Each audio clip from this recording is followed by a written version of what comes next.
तो दोस्तों आज की वीडियो में मैं बताऊंगा कि कैसे मैंने अपना कंप्यूटर बिल्ड किया। हेलो सभी को।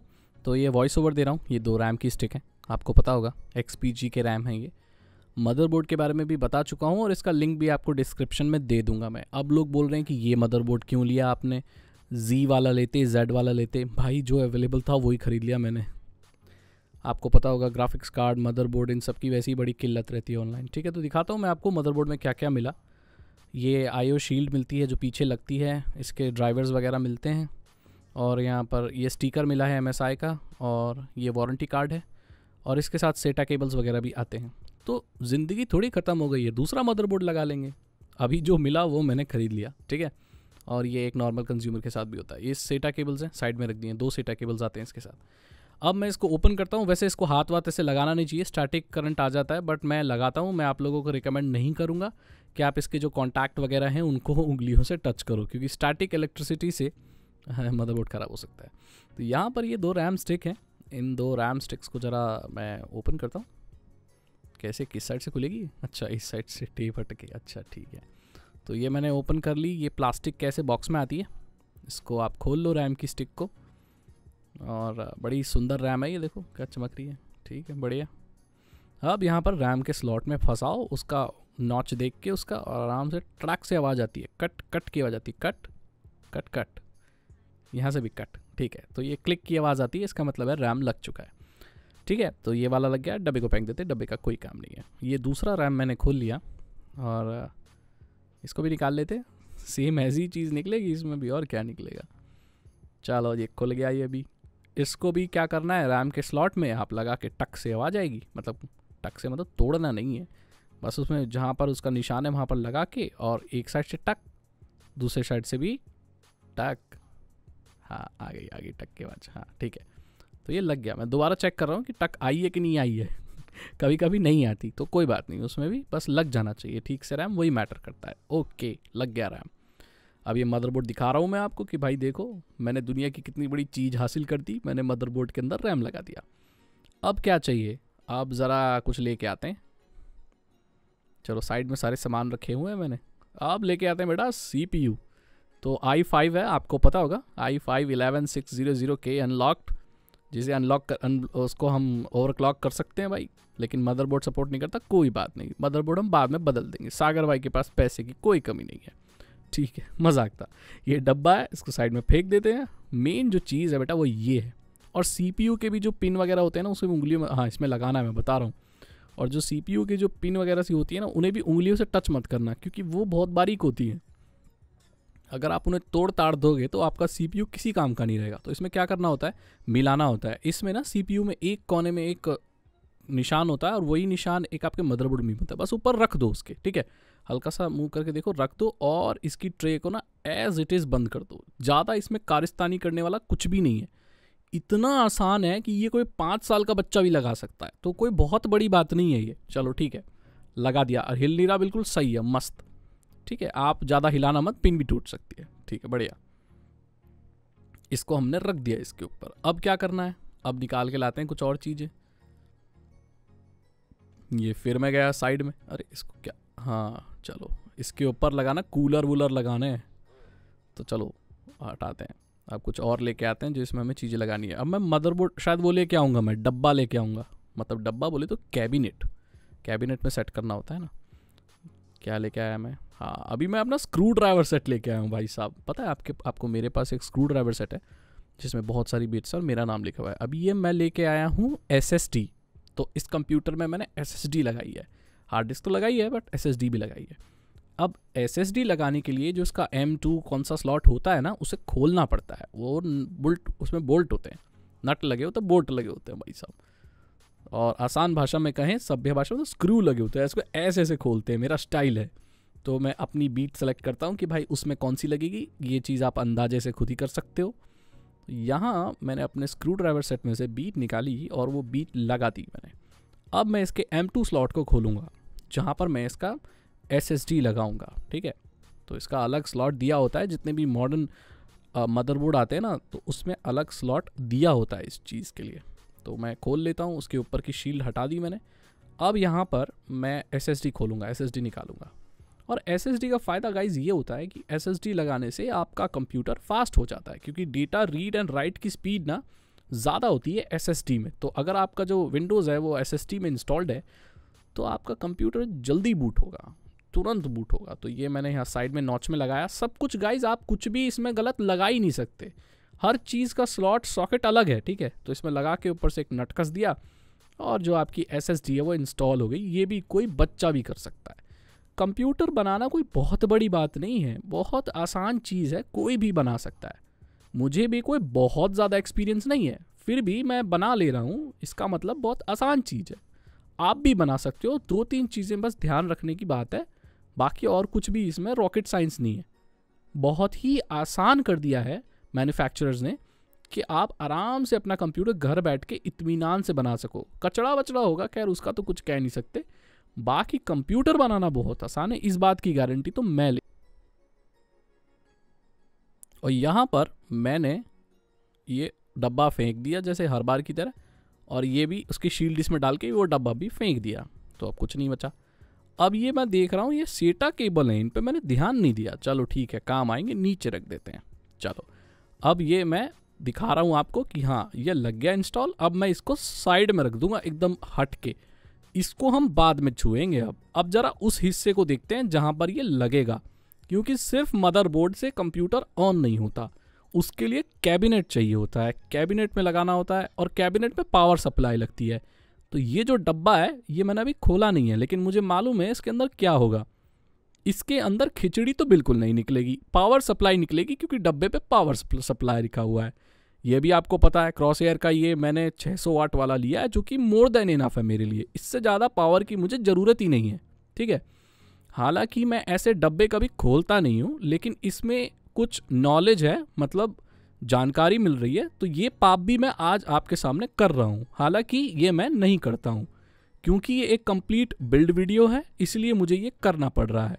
जो लोग चाहते थे उनकी आत्मा को शांति मिल गई होगी। चलो ये जो है कॉर्ड मिलती है जो पावर में जाती है और आपके कंप्यूटर में लगती है। आपके कंप्यूटर में पावर इसी से आती है, और आपके मदरबोर्ड को, आपके ग्राफिक कार्ड को और सारे कंपोनेंट को जो पावर देता है, जो अडेप्टर होता है देसी भाषा में कहें तो वो ये पावर सप्लाई यूनिट ही होती है। तो ये आपको कैबिनेट में कसनी होती है। इसके अंदर से बहुत सारे तार निकल रहे होते हैं जो कि आपके प्रोसेसर को पावर देते हैं, मदरबोर्ड को पावर देते हैं, फैंस को पावर देते हैं। जितनी भी आपके कंप्यूटर में चीज़ें अंदर चल रही हैं ना डब्बे में, उन सब को बिजली इसी से मिलती है। इसमें अलग अलग तरह के किस्म किस्म तरह के पोर्ट होते हैं, देख सकते हो आप, पूरा जाला निकला है इसमें। तो ठीक है, ये जाला निकल गया, देखो पूरा एकदम लटक रहा है ये तो एकदम। अब बहुत जो लोगों को लग रहा होगा कि ये कौन सा केबल कहाँ लगेगा, तो ये बहुत ही आसान है। आप कोई दूसरा पोर्ट में कोई और सॉकेट लगा ही नहीं सकते, मतलब सॉकेट में कोई और पोर्ट लगा ही नहीं सकते आप। उसमें लिखा होता है, आप अगर 5वीं पास भी हो तो भी कर लोगे, ठीक है। ABCD पढ़नी आती है ना बस, तो कर लोगे आप। ये डब्बा ले आया मैं, ये ANT स्पोर्ट्स ई-स्पोर्ट्स का डब्बा है, बहुत ही बजट वाला, ट्रांसपेरेंट है, मैं बता रहा हूँ कि आर पार देख सकते हो। ये शीशे का बना है, तो शीशे का बना है तो इससे ज़्यादा कुश्ती नहीं करनी। इसे खोल के शीशे को आप साइड रख लो, क्योंकि अगर ये डब्बा नीचे गिर गया तो ये शीशा पूरा चटर मटर हो जाएगा, फिर आप खुला कंप्यूटर चलाओगे या आपको नया कैबिनेट लेना पड़ेगा। ऐसी गलतियां बहुत बार मेरे दोस्तों के साथ भी हुई हैं। चलो इनको मैं खोल लेता हूं अब। चलो ये मैंने खोल लिए, नट खोल लिए इसके। मैं आपको बता दूं इसका एक नट खो चुका है, ये मिल नहीं रहा है मुझे, पता नहीं कहाँ रख दिया। तो शायद इस वीडियो से भी मुझे पता चल जाए कि ये नट मैंने कहाँ रखे हैं। तो ये शीशे का ग्लास है, अभी आपको थोड़ा काला सा लग रहा होगा क्योंकि उस पर पन्नी यानी पॉलीथीन चढ़ी हुई है। अब देखो मैं बहुत सयाना आदमी हूँ, तो मैंने वो शीशे की जो चीज़ है ना वो अलग रख दी है कि कहीं हादसा ना हो जाए मेरे साथ। चलो ये नट है, ये नट को कहाँ रखूँ? अब देखो असली सवाल है कि ये कहाँ रखूँ मैं, क्योंकि ये खो जाते हैं और मेरे साथ ये खो गए। चलो मैंने इन्हें पॉकेट में डाला है, चलो बढ़िया बात है। तो वीडियो के एंड तक देखेंगे ये स्क्रू कहाँ गए। चलो ठीक है, अब मैं इसको ऐसे लिटा देता हूँ। और वैसे आइडियल चीज़ ये होती है कि पूरे कैबिनेट को आप हल्का कर लो, जितने पार्ट खुलने वाले होते हैं ना उन्हें खोल के अलग ही रख लो तो ज़्यादा बेटर रहता है। हल्के कैबिनेट पे काम करना बहुत आसान होता है। जो मैं बता रहा हूँ कि इसके ऊपर मदरबोर्ड आएगा, लेकिन इससे पहले आएगा पावर सप्लाई। अब देखो इसके पीछे गड्ढा है ना, ये देखो नीचे जो इसके एकदम गड्ढा है जहाँ से थोड़े कुछ तार से निकल रहे हैं, वहाँ पर जाएगा हमारा पावर सप्लाई। और ये जो तार वगैरह जो आपको दिख रहे हैं ना, ये कैबिनेट के ऊपर वाले USB पावर बटन और रीसेट बटन के केबल्स हैं, जो कि मदरबोर्ड में हम बाद में लगाएंगे। अभी फ़िलहाल हमें यहाँ से जो निकल रहे हैं ना, हटा देते हैं यहाँ से, ठीक है। तो अब मैं इन तारों को हटा रहा हूँ और अंदर देख रहा हूँ, कैबिनेट के अंदर बुल्ट मिलते हैं आपको, स्क्रू, जिप टाइज मिलती हैं केबल मैनेजमेंट के लिए। और केबल मैनेजमेंट में तो बहुत ही गंदा इंसान हूँ मैं, केबल मेरे से मैनेज होते ही नहीं है। चलो कोई बात नहीं, चलो ये भी मैंने पॉकेट में डाल लिया। अब देख लिया कुछ कैबिनेट में और कुछ तो नहीं है, क्या पता मैं उसको खोले बिना ही बंद कर दूं, तो वो बेचारे भी, उनकी आत्मा भी एकदम तड़प उठेगी कि सागर भाई ने हमें हाथ क्यों नहीं लगाया। चलो ये केबल मैंने हटा लिए, जो ये केबल दिख रहे हैं ना आपको, ये मैंने हटा लिए। चलो सही बात है। अब मैं इसे भी खोल लेता हूँ। मैंने बोला था ना आपको, कैबिनेट को जितना हल्का कर सको उतना हल्का कर लो, पर ये मतलब भी नहीं है कि इसके आप पुर्जे पुर्जे खोल दो, तो फिर आप लगाओगे कहाँ मदरबोर्ड को। चलो ये लोहे वाला पार्ट है, इसको अलग रख देते हैं।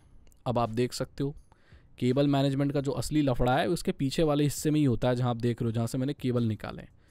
अब देखो ये मैंने पावर सप्लाई, यहाँ मैं देखो कहाँ लगेगा, मैं ज़रा देख रहा हूँ कि भाई कहाँ लगेगा, क्योंकि मैंने जो लास्ट कंप्यूटर बनाया था ना, वो मैंने नहीं बनाया था, वो किसी और ने बनाया था, और मैंने देखा था, और बाबा आदम में बनाया था, मतलब 19वीं नहीं 17वीं शताब्दी में मैंने लास्ट कंप्यूटर बनाया था। और ये मॉडर्न कंप्यूटर्स का है ना, वो है तो कॉन्सेप्ट वही, बट बहुत चीज़ें अलग हो चुकी हैं अब। तो सागर भाई थोड़े प्राचीन हैं। तो चलो मैंने देख लिया, पावर सप्लाई तो हर जगह ऐसे ही लगती है, पहले भी ऐसे ही लगती थी, अब भी ऐसे ही लगती है। चीज़ें ज़्यादा बदली नहीं है, लेकिन कुछ चीज़ें बदल गई हैं। चलो पहले जब मैं कंप्यूटर बनाता तो वाटर कूल या लिक्विड कूलिंग का जैसा कॉन्सेप्ट आया ही नहीं था नॉर्मल कंप्यूटर्स के लिए। चलो ये मैं देख रहा हूँ कि उल्टा किधर है, टेढ़ा किधर है, सीधा किधर है। देख सकते हो आप मैं कितना ज़्यादा नया हूँ, लेकिन फिर भी कंप्यूटर बना ले रहा हूँ। इसका मतलब है कि कंप्यूटर बनाना कोई बहुत बड़ी बात नहीं है।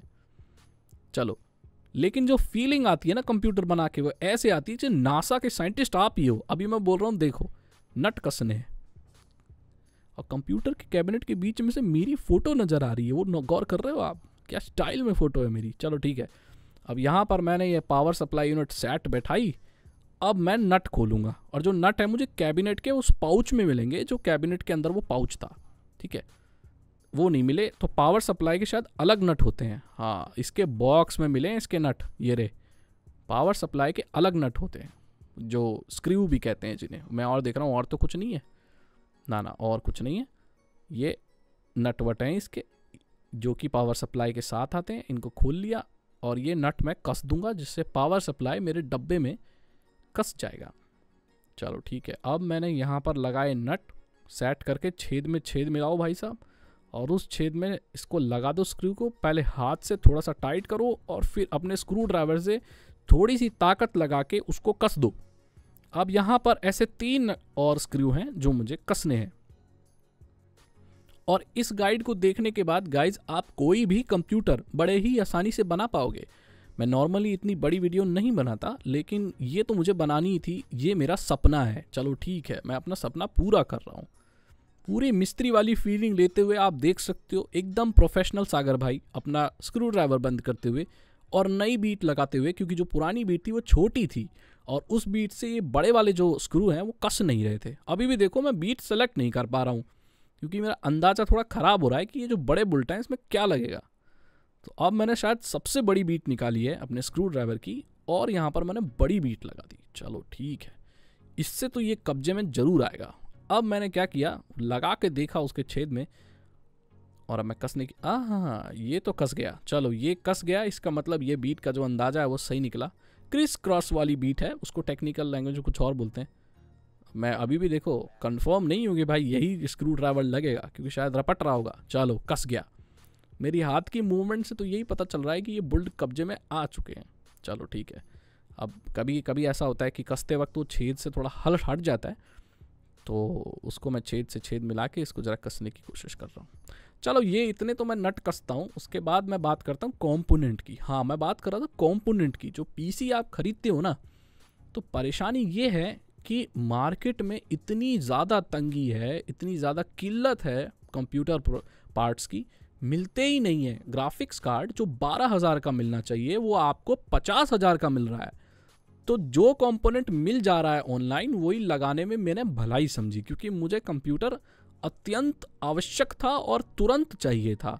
तो अगर मैं यथाशीघ्र इस कंप्यूटर को नहीं बनाता तो मेरा पुराना कंप्यूटर जो है मर चुका है, एकदम मौत की कगार पर आ चुका है। बाकी जो कंपोनेंट है इसमें बदलने हैं वो मैं वक्त के साथ जैसे जैसे थोड़े बहुत पैसे कमाऊंगा लगा लूँगा।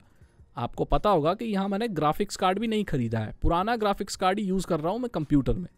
चलो अब मैं पावर सप्लाई के केबल्स पर नज़र डाल रहा हूँ क्योंकि वो किसी डायन की चुटिया की तरह निकल रहे हैं। चलो ठीक है, जोक बहुत ख़राब था लेकिन ठीक है। हाँ, डायन की चुटिया नहीं है, केबल है वो। थोड़ा रिस्पेक्ट देना चाहिए कंप्यूटर को, क्योंकि कंप्यूटर जी की भी इज्जत है भाई, है ना। चलो ये मदरबोर्ड है, अब मैंने हाथ में ले लिया। मैंने गलत तरीके से पकड़ा हुआ है, एकदम ख़राब, ऐसा नहीं करना चाहिए, बैड एग्जाम्पल है, लेकिन मैं कर लेता हूँ क्योंकि रिस्क ले लेता हूँ। आपको मैं ऐसा रिकमेंड नहीं करूँगा कि आप मदरबोर्ड को जहाँ मर्जी से वहाँ से पकड़ रहे हो। मदरबोर्ड बहुत डेलिकेट चीज़ होती है, इसके अंदर चींटी के बराबर छोटे छोटे पार्ट्स लगे होते हैं। अगर हल्की सी भी नाखून की खरोंच लग गई या आपका मदरबोर्ड गलती से कहीं टकरा गया, वो भी मेन पार्ट से, तो वो कभी ऑन नहीं होगा। ये आप बात समझ लो, आपके पैसे बर्बाद हो जाएंगे। तो मेरी जैसे लापरवाह बिल्कुल ना बने। अब यहाँ पर जो मेरा कैबिनेट है वो ATX, माइक्रो ATX और अलग अलग तरह के जो मदरबोर्ड हैं उनको अंदर समा लेता है, तो कोई परेशानी नहीं आएगी। लेकिन यहाँ पर मेरे को छेद से छेद मिलाना है। अब मैं आपको बात बता दूं कि ये मैं लगा तो रहा हूँ, लेकिन मैं एक चीज़ भूल रहा हूँ, वो मैं आपको इसके बाद बताऊँगा। क्योंकि जो लोग ज़्यादातर फ्रिक्वेंटली PC बिल्ड नहीं करते वो ये चीज़ गलती करते हैं, और मैं भी फ्रिक्वेंटली PC बिल्ड नहीं करता, सदियों बाद कंप्यूटर बना रहा हूँ, तो इसलिए भी मैं चीज़ वो भूल चुका हूँ। अब मैं आपको बताऊँगा वो क्या चीज़ है।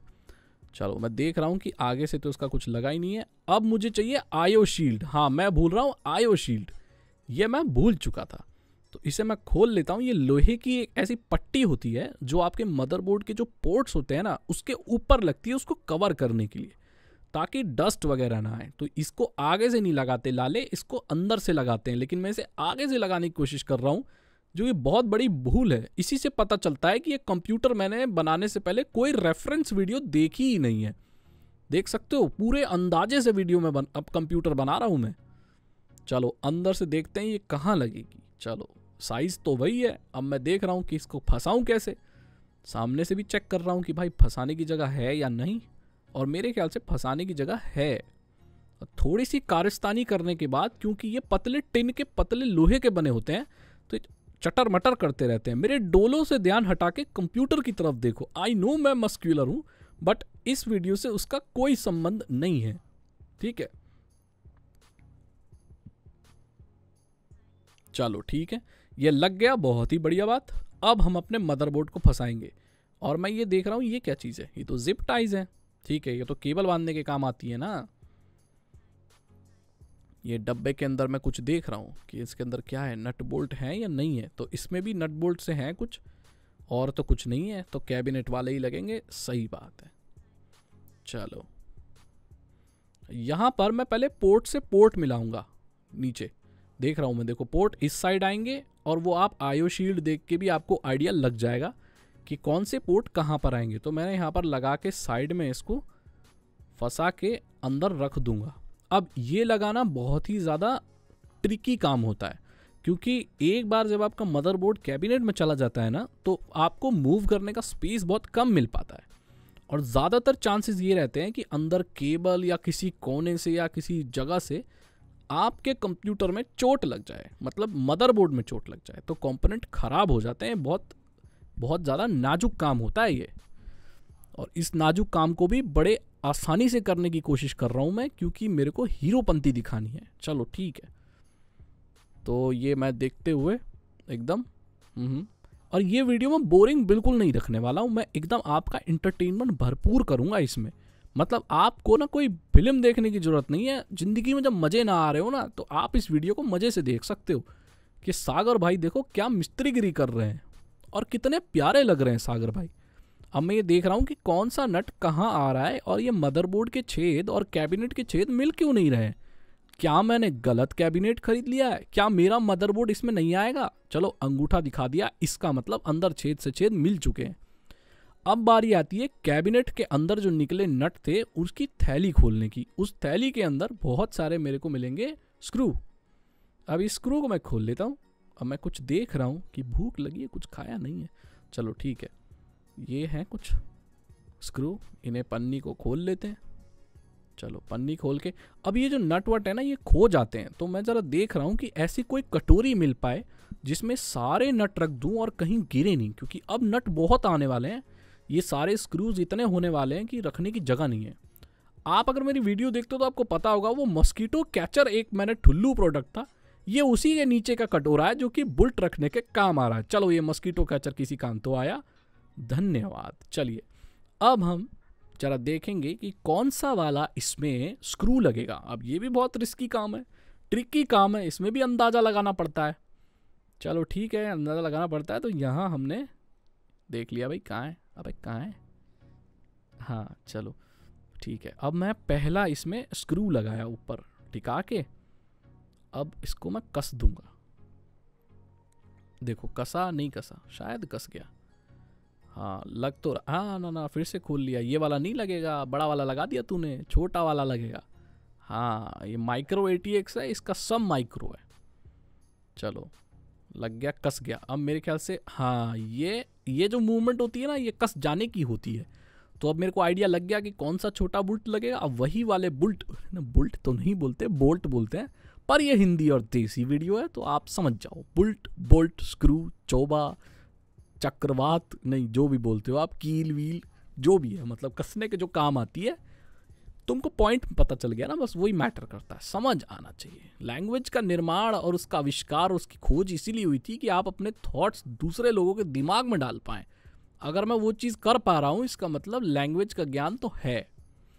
चलिए ठीक है, लैंग्वेज से वापस आते हैं। यहाँ पर लगाते हुए स्क्रू, और मैं देख रहा हूँ कि मदरबोर्ड के ऊपर और कौन से छेद हैं जहाँ पर मुझे ये स्क्रू लगाना है। चलो ये मैंने देख लिया कि भाई ये एक और है, और इसको मैंने यहाँ भी लगा दिया। चलो ठीक है, और मैं देखता हूँ स्क्रू, उसे भी लगाने की कोशिश करता हूँ। अब मैं कैमरा देख रहा हूँ कि रिकॉर्डिंग हो रही है या नहीं, तो रिकॉर्डिंग तो हो रही है। चलो एक स्क्रू इसका अंदर भी लगता है, एकदम अंदर की साइड में। ज़्यादा नहीं होते, 4-5 ही स्क्रू होते हैं, और वो ही बहुत होते हैं मदरबोर्ड को अंदर टिकाने के लिए। अभी आपको थोड़ा लग रहा होगा कि मैं कहाँ क्या लगा रहा हूँ, क्योंकि अंदर की चीज़ आप देख नहीं पा रहे, बट मैं आपको बता रहा हूँ कि छेद होते हैं। उन छेदों के साइड में दाने दाने दाने दाने जैसे होते हैं, और वहीं से अंदाज़ा आपको लग जाएगा। जैसे ही मदरबोर्ड को आप रखोगे ना अंदर, तो जो मदरबोर्ड के छेद हैं स्क्रू लगाने वाले, वो एकदम ऊपर ही दिख रहे होते हैं, छेद होता है उनमें, और वही छेद आपको नीचे मदरबोर्ड में मिलाना है। और जैसे ही आपको छेद आर पार नज़र आए, बस वहाँ पर आपको स्क्रू कस देना है, और आपका जो मदरबोर्ड है ना वो वहीं रुक जाएगा, कहीं जाएगा नहीं हिल के। चलो तो अब ये जो चीज़ है ना भाई, ये मैं बनाने वाला था नहीं था, मतलब मैंने सोचा बनवा लेता हूँ, झंझट कौन ले। बट अगर मैं ही झंझट नहीं लूँगा घर में बनाने का, तो मेरी ऑडियंस कैसे लेगी भाई। मेरा तो उद्देश्य ये है ना कि आप लोगों को चीज़ें सिखा सकूँ। यहाँ पर मैं मतलब पोज मारने, स्टाइल मारने और हीरो बनने तो आता नहीं हूँ, मैं तो आपको चीज़ें सिखाने आता हूँ। इसीलिए मैंने ये बहुत पंगा ले लिया। हालांकि ये चीज़ें मैं किसी दुकानदार को भी देता तो वो मेरे को बना के दे देता और कोई परेशानी नहीं आती। मेरे पास एक फाइनल प्रोडक्ट आता और मैं पहले से बना बनाया कंप्यूटर भी ले सकता था। लेकिन मैंने सोचा कि भाई एक तीर से दो निशाने हो जाएंगे। पहले तो मैं कंप्यूटर बना लूँगा, दूसरा मैं आप लोगों को सिखा भी दूंगा, बता भी दूंगा कि कितना आसान है एक गेमिंग कंप्यूटर बनाना। बच्चों का खेल है आजकल तो। पहले ज़माने में बहुत बड़ा भूत और हवा हुआ करता था कि भाई हमारे गली में एक लौंडा रहता है जो कंप्यूटर असेंबल कर लेता है। और आजकल ये कोई बहुत बड़ी चीज़ नहीं है, कोई भी बना लेगा कंप्यूटर। और मेरी वीडियो देखने के बाद तो भाई आप आंख बंद करके कंप्यूटर बना लोगे। वैसे आंख बंद करके बनाना मत, बट मैं बता रहा हूँ कि बहुत ही आसान होगा बनाना। चलो अब मैं केबल खोल के देख लेता हूँ कि कौन सा केबल भाई साहब किधर लगेगा। ये जो केबल है मेरे हाथ में, ये USB 3.0 का होता है। ये नॉर्मल USB से अलग होता है, और ये मेरे फ्रंट पैनल पे जो आ रहा है मेरे कैबिनेट पे, वो वाला USB 3.0 है। ये केबल डायरेक्ट मदरबोर्ड में लगता है, तभी USB 3.0 का कनेक्शन आपको मिलेगा। क्योंकि जो नॉर्मल USB होता है 2.0 वो अलग होता है, उसकी स्पीड भी अलग होती है, और जो USB 3.0 होता है वो नीले कलर में पाया जाता है और उसकी स्पीड ज़्यादा होती है, वो एडवांस्ड टेक्नोलॉजी है। तो जाहिर सी बात है कि उसके पोर्ट भी अलग होंगे और उसका कनेक्शन भी अलग होगा। आप USB 2.0 को अलग अलग चेंज नहीं कर सकते, मतलब 3.0 को 2.0 में लगा नहीं सकते। मैं बात कर रहा हूँ पोर्ट की, नॉर्मल वाले नीचे। वैसे तो आपका जो USB निकल रहा है उसमें आप कुछ भी लगाओ, क्योंकि वो तो यूनिवर्सल सीरियल बस है ना, यूनिवर्सल चीज़ है, कोई भी लगाओ, बट आपको फ़ायदा नहीं मिलेगा। तो समझ रहे हो आप? तो यहाँ पर मैं केबल लगाने की कोशिश कर रहा हूँ, और यहाँ पर सबसे पहली चीज़ जो करते हैं, जो CPU की पावर होती है ना, वो मैं सबसे ऊपर होती है वो, तो सबसे पहले मैं वो केबल ऊपर से अलग ही निकाल के रख लेता हूँ, ताकि मदरबोर्ड के ऊपर वाले कोने में मैं सबसे पहले CPU की पावर दे सकूं। और जो साइड में सबसे बड़ा पोर्ट होता है वो होता है ATX वाला, जिससे आपके मदरबोर्ड को पावर जाती है। ठीक है, तो यही दो मोटे केबल होते हैं सबसे आपके कंप्यूटर के अंदर। बाकी सब तो छूट-पुट होते हैं, वो आप आराम से लगा लोगे, ज़्यादा प्रेशर की भी ज़रूरत नहीं पड़ती। बाकी ये जो मेन चीज़ होती है ये आपको पहले लगानी होती है। तो मैं देख रहा हूँ कि मेरे मदरबोर्ड में कौन सा पोर्ट कहाँ पर है, कैसा पोर्ट कहाँ निकल रहा है, वो चीज़ मैं अब देख रहा हूँ। चलो आप देख सकते हो, ये मेरा नट गिर गया था नीचे। हाँ देखो, कसते वक्त कभी कभी ऐसा भी होता है कि जो आपके स्क्रू होते हैं ना वो अंदर गिर जाते हैं। गिरने नहीं चाहिए वो, क्योंकि वो जाके आपके मदरबोर्ड में कोई शॉर्ट सर्किट कर सकते हैं। और जैसे कि मैंने आपको कहा कि आपके मदरबोर्ड में बहुत छोटे छोटे पार्ट होते हैं, और अगर वो टूट गए, मतलब चींटी के बराबर पार्ट्स होते हैं आपके मदरबोर्ड में, हल्का सा घिसट्टा भी लग गया या आपकी उंगली लग गई, खरोंच दिया आपने बिल्ली से प्रेरित होके, तो दिक्कत हो जाएगी। अब मैंने मदरबोर्ड को थोड़ा ऊपर उठाया है, क्योंकि मेरे को इसके साइड में से, ऊपर साइड में से वो केबल निकालना था, मतलब जो CPU वाला होता है, और वो मदरबोर्ड हटा के ही निकाल सकता हूँ मैं। तो ये मैंने नीचे से देखो ऊपर से निकाल लिया अपना CPU का पावर जो होती है, ऊपर वाली एक होती है जो। अब मैं रखूँगा, चलो अब मैं मदरबोर्ड को रखूँगा ताकि मैं ऊपर से जस्ट उस केबल को लगा सकूँ। कंप्यूटर बनाने में आधा खेल तो केबल मैनेजमेंट ही होता है, कि कौन सा तार कहाँ से आ रहा है, कहाँ लगाना है, किस साइड से निकलेगा। बाकी कनेक्शन करना बहुत आसान है, और बचता ही क्या है, तो तारों के साथ खेलना और चीज़ें सल्टाना आना चाहिए आपको, तब आप बहुत अच्छे तरीके से कंप्यूटर बना सकते हैं। ठीक है, तो यहाँ पर मैंने वो केबल ऊपर की साइड से निकाला है, क्योंकि मदरबोर्ड के सबसे ऊपर में वो पोर्ट होता है। तो अब मैं यहाँ पर इसको कसते हुए, हाँ तो मैं बात कर रहा था किस चीज़ की, हाँ कंपोनेंट नहीं मिलते। हाँ, और एक तो ये ग्राफिक कार्ड ना मिलने का एक सबसे बड़ा कारण है कि लोग उससे माइनिंग कर रहे हैं। अब जो बच्चा गेम खेलना चाहता है उसको तो ग्राफिक्स कार्ड चाहिए, लेकिन भाई साहब जो आपके पड़ोस में अंकल हैं जो हाई टेक माइक्रोसॉफ्ट में काम करते हैं, उनके घर में तो भाई 20-20 ग्राफिक्स कार्ड लगा रखे हैं, क्योंकि वो क्रिप्टो करेंसी माइन कर सकें। और यहाँ पर एक गरीब बच्चा GTA 5 खेलने के लिए तरस रहा है। देख सकते हो कितनी नाइंसाफ़ी है कंप्यूटर की दुनिया में। और वैसे भी आपको पता होगा कि जो चिप बनती है ना, माइक्रो चिप, इनकी बड़ी शॉर्टेज हो रही है मार्केट में। मैं गया था एक चीज़ खरीदने, तो दुकानदार बोलता है कि भाई साहब पता है चिप की शॉर्टेज हो रही है, माइक्रो चिप्स, प्रोसेसर, इन सब की कितनी कमी है दुनिया में। जो कंपोनेंट इसमें लगते हैं, जो पार्ट्स और रॉ मटेरियल लगता है, वो दुनिया में ऑलमोस्ट ख़त्म होने वाला है। इसलिए चिप्स और कंप्यूटर अभी बहुत ज़्यादा कीमत के मिल रहे हैं। उन्होंने ये भी कहा मुझसे कि ऐसा वक्त आएगा कि जब कंप्यूटर के पार्ट्स आपको हीरे के माफिक महंगे मिलेंगे। देखो, इस बात से तो मेरी भी घंटी बज गई। मैं परेशान हो गया कि भाई अगर कंप्यूटर के पार्ट्स मिलने बंद हो गए तो ये पूरी इंडस्ट्री तबाह हो जाएगी। लेकिन इतने स्मार्ट लोग हैं, इसका भी कोई ना कोई सोल्यूशन जरूर निकालेंगे, घबराने वाली कोई बात नहीं है। फिलहाल देखते हैं हमारे कंप्यूटर में क्या चल रहा है। तो यहाँ पर मैं कसरत कर रहा हूँ और मैं पोर्ट से पोर्ट मिलाने की कोशिश कर रहा हूँ, और ऊपर जो CPU की जो पावर वाला जो केबल होता है उसको लगा रहा हूँ, और मेरे ख्याल से लगा दिया मैंने। थम्स अप का यही मतलब होता है। चलो, अब मैंने ये स्क्रू ड्राइवर साइड में रख दिया, थोड़ी खुजली सी हो रही थी, कोई बात नहीं। अच्छा, अब देखते हैं क्या लगेगा। अब मैं यहाँ पर शायद लगाऊंगा ATX केबल, जो कि सबसे लंबा वाला पोर्ट होता है। चलो खड़ा कर लेता हूँ मैं, और अगर अच्छा इंसान हूँ तो आपको ज़रूर दिखाऊंगा। देखो मैंने दिखा दिया आपको, मैं बहुत ही बढ़िया अच्छा इंसान हूँ। आप देख सकते हो। अब पीछे से मैं ज़रा तार पर डाल रहा हूँ नज़र, देखो। अब वो जो फ्रंट पैनल वाले केबल थे ना, जैसे USB 3.0 वाले, ऑडियो वाले, पावर बटन जो ऊपर होता है, रीसेट बटन जो होता है, हार्ड डिस्क की LED होती है, वो सारे जो छोटे। अब यहाँ पर मैं आपको बताऊंगा कि मैं क्या लगाऊंगा। अब मैं लगा रहा हूँ हार्ड डिस्क, और ये कोई बहुत बड़ी बात नहीं है, इसमें 2 ही होते हैं, एक तो आपको पावर देनी होती है, एक सीटा केबल होता है। मैं दिखाता हूँ कौन सी जगह पर ये आपकी हार्ड डिस्क लगेगी। तो ये पावर सप्लाई के जस्ट आसपास ही होती है नॉर्मली। देखो तो देखो, मैं दिखाता हूँ आपको।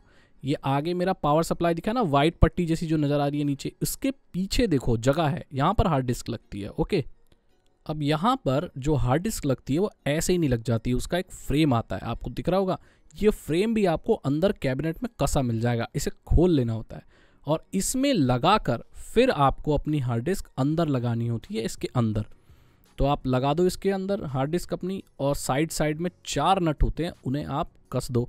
वो नट भी आपको उसी में मिल जाएंगे, ठीक है। नट कस दो और उसके बाद अब देख सकते हो आप, यहाँ पर मैंने तार वार सब लगा दिए हैं, ठीक है। तो जो जहाँ पोर्ट लगता है वो वहाँ लगा दो आराम से, बहुत ही आसान है। केबल सारे लगाने के बाद, जो कि आपको आपके मदरबोर्ड में भी मिल जाएगा, ठीक है। अब मुझे लगाना कूलर, क्योंकि भाई कंप्यूटर जो होता है वो गर्म होता है, CPU। तो कूल करने के लिए 2 ऑप्शन है, हम यूज़ कर रहे हैं लिक्विड कूलर। वाटर कूलर नहीं, लिक्विड कूलर है। इसके अंदर लिक्विड होता है और रेडिएटर जैसे 2 पंखे होते हैं, और इसका एक हेड होता है जो कि बहुत ही ज़्यादा खूबसूरत होता है नॉर्मली। उसके अंदर ब्रांडिंग होती है और ऐसा लगता है जैसे आपके कंप्यूटर के अंदर आयरन मैन का आर्क रिएक्टर चल रहा है। देख सकते हो ये जो चीज़ मैंने हाथ में ली, ये इस लिक्विड कूलर का हेड है। कई कूलर में पंप इसी के अंदर होता है, कई में रेडिएटर में होता है, तो कोई दिक्कत वाली बात नहीं है। अब वाटर कूलर तो मैंने लगा लिया, या लिक्विड कूलर लगा लिया मैंने, ठीक है, सॉरी, लिक्विड कूलर लगा लिया। और बहुत आसान है, देख सकते हो, बस उस पर थर्मल पेस्ट लगाना होता है। एक मटर के दाने के बराबर अपने CPU के ऊपर आप वो गिराओ थर्मल पेस्ट, और उसके ऊपर इस हेड को लगा के कस दो। और ये इसका जो रेडिएटर फैन है ना, उसको कहीं भी वेंटिलेशन के हिसाब से लगा के वो भी अपने कैबिनेट पे कस दो। मतलब एक, इसको ऑल इन वन इसीलिए कहा जाता है, इसमें हेड और रेडिएटर इसके फैन मिलते हैं, बस निकाल के आपको कस देने होते हैं। तो मैंने कस दिए अपने CPU के ऊपर ताकि वो गर्म ना हो। और ये मेरी बिल्ड लगभग तैयार हो चुकी है गाइज। बस इसमें अब हमें ऊपर लगाना इसका टेम्पर्ड जो ग्लास वगैरह मिला है। ग्राफिक कार्ड आप देख सकते हो, पुराना वाला मैंने लगा दिया, कुछ भी नहीं करना, बस ला के खटाक से अंदर घुसा दो PCI Express स्लॉट में, और ये तैयार हो चुका है। अब इसे चला, अब आप देख सकते हो ये कितना सुंदर लग रहा है। देखो इसका हेड की बात करा था, वो हेड है, नीचे इसकी SSD है, रेडिएटर के 2 पंखे हैं और एक मेन फैन चल रहा है। और ज़्यादा RGB नहीं है, लेकिन बहुत ही ज़्यादा खूबसूरत लग रहा है।